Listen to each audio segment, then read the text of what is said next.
ऊर्जेचे उत्सर्जन होत असते आणि याचा परिणाम मर्यादित प्रदेशांवर आपल्याला पडतो।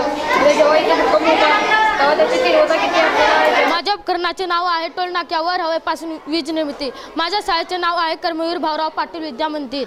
ही टोलनाक्याची प्रतिकृती आहे।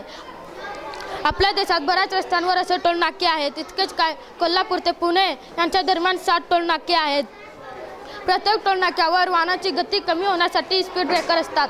या ठिकाणी स्पीड ब्रेकरच्या आतील बाजूस हवा भरण्याच्या पंपामध्ये ज्या प्रकारची रचना असते त्या प्रकारची रचना स्प्रिंग व दट्टाची करून घेतली आहे। ज्यावेळी कोणतेही वाहन या ब्रेक करून जाईल त्यावेळी ब्रेकवर दाब पडेल व स्प्रिंगवर दाब पडेल आणि हवा तयार होईल। ती तयार होणारी हवा आपण या पाईपद्वारे या टाकीमध्ये साठवलेली आहे। ही साठवलेली हवा आपण या टाकीच्या आउटलेटद्वारे या पंख्यावर सोडली तर पंखा वेगाने फिरू लागतो आणि हा LED बल्ब लागतो। आपण ज्यावेळी घाटातून प्रवास करतो त्यावेळेला आपल्याला समोरून येणाऱ्या वाहनाची कल्पना नसते। वळणावळणाच्या रस्त्यावर अपघात टाळण्यासाठी मला एक कल्पना सुचली आहे।